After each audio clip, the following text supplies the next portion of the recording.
바로 시작하겠습니다. 먼저 발렌시아와 마요르카의 경기를 분석해 보도록 하겠습니다. 스페인 1부 8위의 발렌시아입니다. 최근 5경기에서 패하지 않으면서 나름대로 좋은 성과를 내는 중입니다. 마요르카의 경기 이후 바르셀로나, 소시에다드, 베티스, 발렌시아를 만나는 험난한 일정을 앞두고 있기 때문에 이번 경기까지 잡아내야 유럽 대항전 진출권까지 올라갈 수 있는 계기를 만들 수 있을 것입니다. 올 시즌 발렌시아의 공격력은 상당히 좋은 편입니다. 가토소 감독이 선수들이 자율적으로 기량을 펼칠 수 있도록 해주는 편이기 때문에 클로 이베르트 등 개인 기량이 좋은 선수들이 활약할 수 있는 판은 잘 마련되어 있습니다. 카바니의 최근 득점력도 상당한 수준이고 세트피스에서도 강점을 보이는 등 만들어낼 수 있는 득점 루트는 상당히 많은 편입니다. 결정자는요, 하우메, 카스티에호 선수가 결정할 것으로 보입니다. 스페인 1부 13위의 마요르카입니다. 최근 페이스가 아주 좋은 편은 아니지만 전술적인 포인트는 잘 잡고 있는 상황입니다. 올 시즌의 패턴도 철저하게 선수비 호역습 성향으로 나아가고 있고 이를 바탕으로 승점 정립에 아주 어려움을 가지고 있진 않은 모습입니다. 결정자는요, 그리프, 코스타,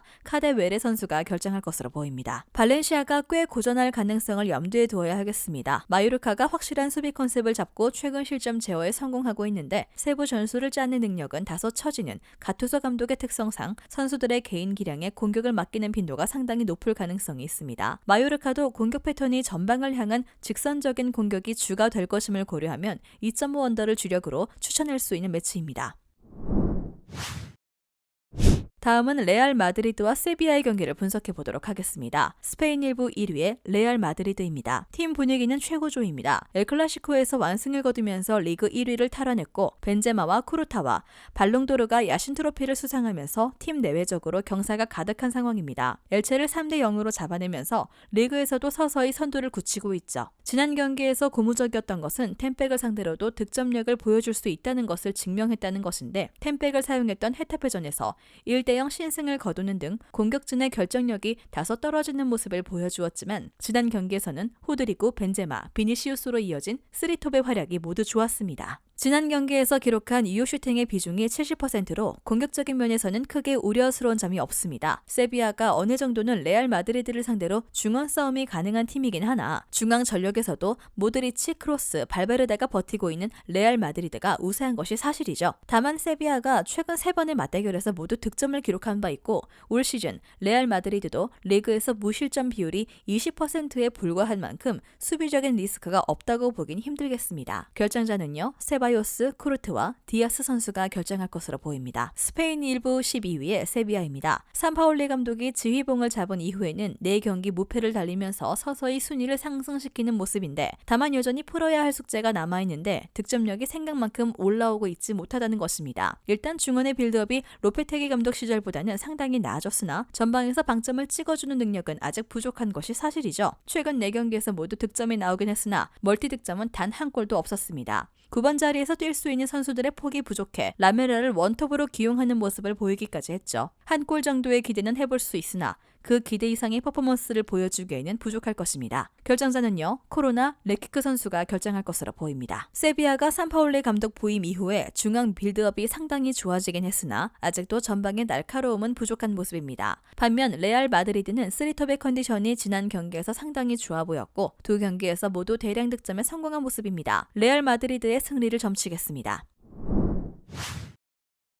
다음은 AC 밀란과 몬차의 경기를 분석해 보도록 하겠습니다. 이탈리아 1부 3위의 밀란입니다. 베로나를 잡아내면서 순위를 3위까지 상승시킨 모습입니다. 1위인 나폴리와는 승점 3점 차로 추격하기에는 충분히 많은 시간이 남아있는 상황이죠. 챔스에서는 다소 부진한 모습이지만 리그에서는 승승장구하고 있는 페이스라고 볼 수 있을 듯합니다. 테오가 돌아온 것은 상당한 플러스 요인인데요. 올 시즌 밀란의 주요 공격 루트가 왼쪽이기 때문입니다. 토날리를 왼쪽에 배치해 빌드업에 집중하게 하는 것도 테오와 레앙의 공격선과 기동력을 확실하게 사용하려는 의도입니다. 지난 경기에서는 베나세레가 나오지 않으면 토날리가 중앙 오른쪽에 배치되는 모습이었지만 밀란의 왼측면 파괴력은 나폴리와 함께 리그 최고라고 봐도 무방할 것입니다. 결정자는요, 질라탄, 메냥, 칼라브리아, 살레마 에커스, 데 카탈라엘의 플로렌치 선수가 결정할 것으로 보입니다. 이탈리아 1부 14위의 몬차입니다. 확실하게 상승세를 탔습니다. 리그에서 가공할 만한 성적과 공격력을 자랑하던 우디네세까지 잡으면서 돌풍의 주역으로 새롭게 거듭난 상황입니다. 포메이션을 전하는 것이 현재로서는 신의 한 수라고 말할 만하죠. 결정자는요, 마론 롤벨라 선수가 결정할 것으로 보입니다. 객관적인 전력뿐만 아니라 몬차가 주중에 코파 이탈리아 일정을 치르면서 체력적인 부담이 클 가능성이 높다는 점도 염두에 둬야겠습니다. 밀란은 테오가 지난 경기에서 복귀전을 치르면서 장기인 왼측면 파괴력을 100% 가동할 수 있는 상황이기도 합니다. 2.5오버를 주력으로 삼는 것도 추천할 만하고요.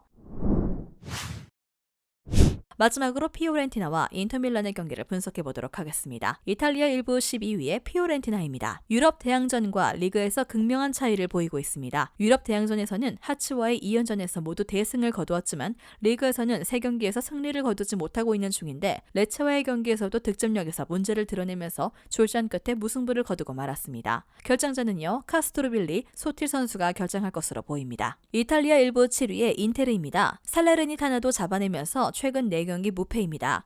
리그에서도 점점 반등하는 모습을 보여주고 있는 상황인데 바렐라를 최근 우측으로 배치한 것이 효과를 보고 있는데 우측에서의 측면과 중앙 빌드업이 더 매끄러워지는 모습을 보여주었고 지난 경기에서도 바렐라가 한 골 1도움을 기록했고 투톱의 우측을 맡은 마르티네즈도 득점을 기록하는 등 우측에서의 공격이 인상적이었습니다. 결정자는요, 디마르코, 브로조비치 선수가 결정할 것으로 보입니다.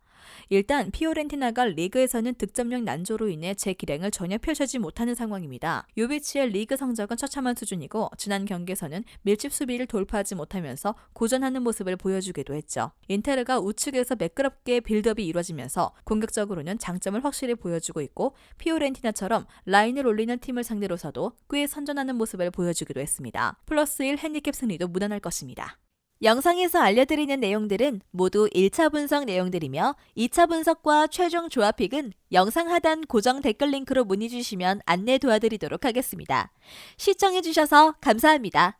아직도 혼자 분석하고 계신가요? 이슬TV 스포츠 정보방에서는 실시간 스포츠 커넥션을 통한 소통하는 관리 시스템으로 확실한 수익을 전해드리고 있습니다. 정보방 입장 조건은 없으며 일반인들은 쉽게 접할 수 없는 배당 흐름 분석, 모든 경기 라인업과 결장자, 마지막으로 분석 모델링을 통한 최종 조합픽까지 무료로 제공해드리고 있습니다. 물론 마음에 안 들면 둘러보시고 나가셔도 됩니다. 혼자 하면 단기간으로 수익을 볼 수도 있겠지만 함께하면 장기간으로 꾸준한 수익이 가능합니다. 정보방 무료 참여하시고 꾸준한 수익을 원하시는 분들은 영상 고정 댓글 링크로 문의 주시면 안내 도와드리겠습니다. 늦지 않았습니다. 함께 합시다.